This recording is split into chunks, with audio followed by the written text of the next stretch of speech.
हरि बोल दंडवत प्रणाम। तो मैं श्रीला नरोत्तम दास ठाकुर का श्री श्री प्रेम भक्ति चंद्रिका पढ़ रहा था, उसी को आगे बढ़ाता हूँ। आगे का श्लोक है, देवलोक पितृलोक पाय तार महासुख, साधु साधु बोले अनुक्षण, जुगल भजन जार प्रेमानंद भासे तार, ताहार नीचनी त्रिभुवन। देवलोक और पितृलोक के सब लोग सुख पाते जब ऐसे शुद्ध भक्ति को देखते और वो बोलते वाह वाह वाह। तो जो भी जुगल भजन करता है, जुगल भजन राधा कृष्ण से श्री राधा कृष्ण का, वो प्रेमानंद में होता है और उसे तीनों लोक के लोग उसकी पूजा करते, आराधना।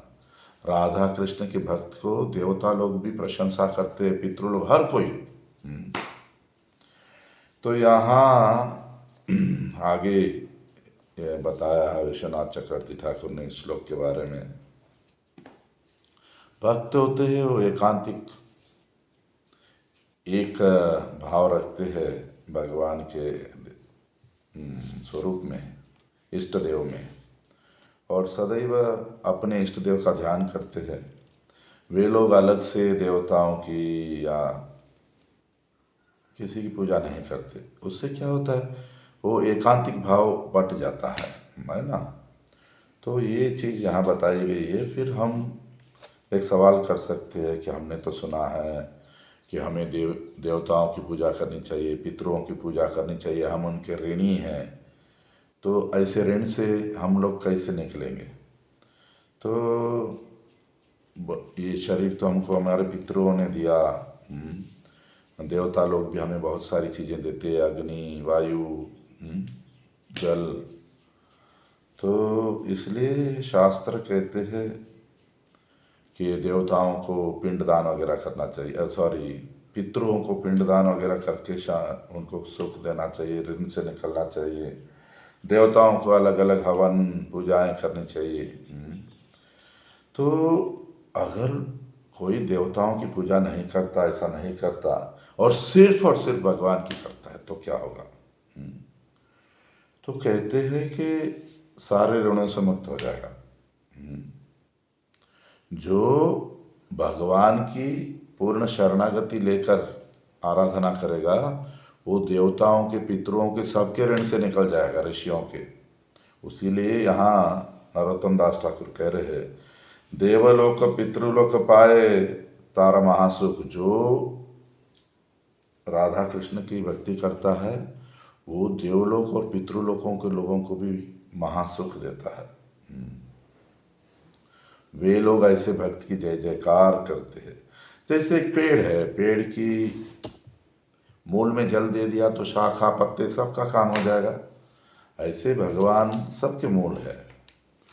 तो चैतन्य चरितामृत में ऐसा भी बताया गया, काम त्यागी कृष्ण भजे शास्त्र आज्ञा मानी, देव ऋषि पित्रादि के कबू नाहे ऋणी। कि एक व्यक्ति कामनाओं का त्याग करे। कृष्ण का भजन कैसे करना है? इस जगत की इच्छाओं का त्याग करके, जैसे शास्त्र ने बोला है, तो ऐसा करेगा तो देवता, ऋषि, पितर सबके ऋण से मुक्त हो जाएगा। श्रीमद् भागवत महापुराण में भी ऐसा एक श्लोक है, महर्षि कर भाजन निमि चक्रवर्ती को कहते हैं, 11वां स्कंद 5वां अध्याय 41वां श्लोक। देवर्षि भूतात्मा मुनिम पितृनाम, न किंकरो नायम ऋणी च राजन, सर्वात्मना यह शरण्यम गतो मुकुंदम परिहृत्य कर्तम। ओ राजन, जिसने ये कार्मिक क्रियाओं को छोड़कर भगवान श्री कृष्ण की शरण लिए, मुकुंद की, जो कि शरणागत जीवों के रक्षा करता है, उसको फिर देवताओं की, ऋषियों की या पितरों की अलग से कुछ करने की जरूरत नहीं, उन सब से निकल जाता है। श्रीधर स्वामी इस श्लोक की टीका में लिखते हैं, श्रीधर स्वामी को भगवान चैतन्य महाप्रभु ने भागवत आचार्य बोला, भले वो दूसरे संप्रदाय के थे एक तरह से। तो भगवान ने उनको भागवत आचार्य, वो इस श्लोक की टीका में लिखते हैं कि एक शरणागत भक्त सारी विधि नियमों से बाहर निकल जाता है, वो भाग्यशाली है, उसकी सारी इच्छाएं पूरी हो जाती है, उसे अलग से कुछ करने का ज़रूरत नहीं।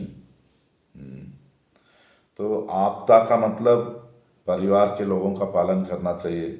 तो साधारण लोग जो विष्णु के भक्त नहीं हैं, वे अलग अलग देवी देवता और उनको 5 देवताओं का हवन करना चाहिए, उनको क्या कहते हैं पितरों का काम करना चाहिए। मगर जो भगवान श्री मुकुंद की शरण लेता है पूर्ण रूप से, उन्हें ऐसे सब करने की ज़रूरत नहीं है।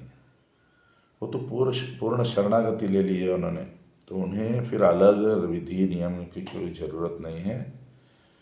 ये श्री वासुदेव में जिसने पूर्ण रूप से शरणागति ली है उसकी बात है। तो आगे यहाँ हमें सोचना चाहिए। तो श्रीधर स्वामी की टीका इतनी थी कि हर चीज़ का मूल भगवान श्री वासुदेव है। वासुदेव तृप्त हो गए तो देवता पितृ भूत हर कोई तृप्त हो जाएगा, 1000 गुना ज़्यादा। हम जितना कर पाएंगे अलग से उससे 1000 गुना ज़्यादा। इसीलिए जब कोई परिवार में वैष्णव जन्म लेता है तो पितृलोक नाचते हैं कि हमारे परिवार में एक वैष्णव आया है, कि हमारे कुल को बचा लेगा। तो इसके बाद यहाँ नरोत्तम दास ठाकुर कहते हैं, जुगल भजन जार प्रेमानंद भाषितार ताहर नीचनी त्रिभुवन। जो शिष्य राधा कृष्ण की आराधना करते हैं वे तो सदैव प्रेमानंद में रहते हैं और उनकी तो तीनों लोक उनकी पूजा करता है। ऐसे वैष्णव की राधा कृष्ण की जो भक्ति है वो गूढ़ है, रहस्यमय है। वेदों को भी इसके बारे में पता नहीं, मगर हम भाग्यशाली है कि इस कलयुग में नंदनंदन ब्रजेंद्र नंदन कृष्ण ही चैतन्य महाप्रभु बनकर आकर हमको ये दिव्य प्रेम दान कर दिया और हमारे गुरुवर्ग ने इसका प्रचार प्रसार किया सारे जगत में। तो ये जो श्री राधा माधव है ये परम सत्य स्वरूप है और एक तरह से संबंध तत्व है। राधा मदन मोहन बोलो, राधा माधव बोलो, तो इनके साथ संबंध के बारे में जीव गोस्वामी पाद तत्व संदर्भ, परमात्मा संदर्भ, भगवत संदर्भ, कृष्ण संदर्भ ऐसे ग्रंथ लिखकर आखिर में कहते हैं कि इन संदर्भों में भागवत संदर्भ में मैंने एक जीव का भगवान के साथ संबंध कैसे होता है ये सब बताया है। तो इसमें भी भगवान के स्वरूपों में श्री श्री राधा माधव, राधा मदन मोहन के साथ संबंध सर्वश्रेष्ठ है। कारण भगवान श्री कृष्ण सर्व कारण में और जो ब्रजेंद्र नंदन उनका स्वरूप है गोविंद, ये पूर्ण है। इनमें पूर्ण शक्तियाँ भी है, इनमें जो मधुरता है वो और कहीं नहीं है। उनका स्वरूप भी, उनके होंठ बोलो, उनकी आँखें बोलो, उनको मुस्कान बोलो, उनकी आवाज़, सब कुछ मधुर मधुर मधुर। वे जो वंशी बजाकर जो आकर्षण करते हैं भगवान का और कोई स्वरूप नहीं करता है। और उनके साथ जो श्रीमती राधा रानी है जो मादनाख्या महाभाव में होती है, उसीलिए वेद पुराण कहते हैं कि माधव को राधा प्रकाशित कर देती है। तो इसीलिए राधा माधव या राधा मदन मोहन इनसे ये हमारे संबंध तत्व, इनके साथ संबंध करना, ये श्री वृंदावन के कुंजों में विशेष करके राधा गोविंद बनकर योगपीठ पर दिव्य लीलाएं कर रहे हैं। तो हम हमारी आराधना उपासना श्री श्री राधा गोविंद, शरणागति राधा माधव या राधा मदन मोहन, आराधना उपासना राधा गोविंद, और हम भक्तों को जीवन का लक्ष्य है श्री कृष्ण प्रेम, जो हमें राधा गोपीनाथ प्रदान करेंगे। तो यहाँ नरोत्तम दास ठाकुर कहते हैं कि जो राधा कृष्ण की भक्ति करता है वो सदैव आनंद में रहता है। और आनंद प्रेम का एक हिस्सा है। तो भक्त जितनी शरणागति पूर्ण होती जाएगी उतना प्रेम प्राप्त करते जाएगा।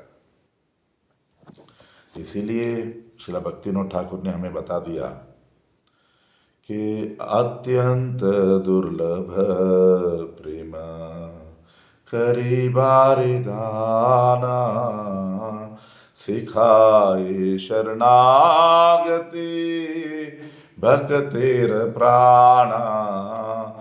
चैतन्य महाप्रभु अपना अत्यंत दुर्लभ प्रेम दान करने के लिए आए। इसके साथ क्या सिखा रहे हैं? सिखाए शरणागति। शरणागति नहीं है और हम भक्ति कर रहे हैं, प्रेम का नाटक, ऐसा नहीं होगा। होगा तो एक सिस्टम से। शरणागति भगवान सिखा रहे हैं, शरणागति करो, प्रेम प्राप्ति होगी। तो ऐसा तो नहीं कि प्रेम का मतलब सिर्फ माधुर्य भाव या उज्ज्वल श्रृंगार रस। सखा भाव से, वात्सल्य भाव से, दास्य भाव से, किसी भी एक तरह से।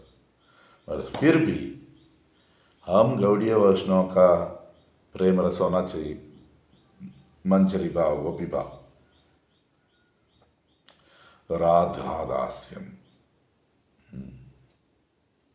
राधा की किंकरी मंजरी बनना ही प्रेम के रस में, भाव में सर्वश्रेष्ठ भाव है। और गौड़ीय वैष्णव का लक्ष्य राधा की मंजरी बनना, मंजरी भाव को प्राप्त करना। वो हमें मिलेगा भगवान चैतन्य महाप्रभु की शरण लेकर उनके बताए हुए रास्ते पे चलना। स्वतंत्रता नहीं, ऐसा नहीं कि मैं दिल्ली में रहता हूँ तो वृंदावन नज़दीक है, भागो। बात वृंदावन नहीं जाने की नहीं है, बात है चैतन्य महाप्रभु और उनकी शिक्षाओं को स्वीकार करना। हम जहाँ भी रहते हैं, हमारे परम गुरुदेव श्रील भक्ति प्रमोद पुरी गोस्वामी ठाकुर कहते थे, वृंदावन का रास्ता मायापुर से जाता है बोलकर। कहने का मतलब महाप्रभु की शिक्षाएं को और उनके सनातन गोस्वामी, रूप गोस्वामी की शिक्षा को स्वीकार नहीं करेंगे और हम जल्दबाजी करेंगे या सोचेंगे कि मुझे तो पता है, मुझे आंसू आ रहा है, मुझे आ रहा है, ये सब नहीं होगा।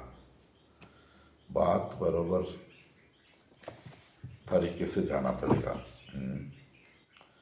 तब अगर हम बरोबर राधा कृष्ण की भक्ति करेंगे तो हम प्रेमानंद में रहेंगे और सारा जगत हमारी पूजा करेगा। उतने धन्य हो जाएंगे हम। हरि बोल, दंडवत प्रणाम।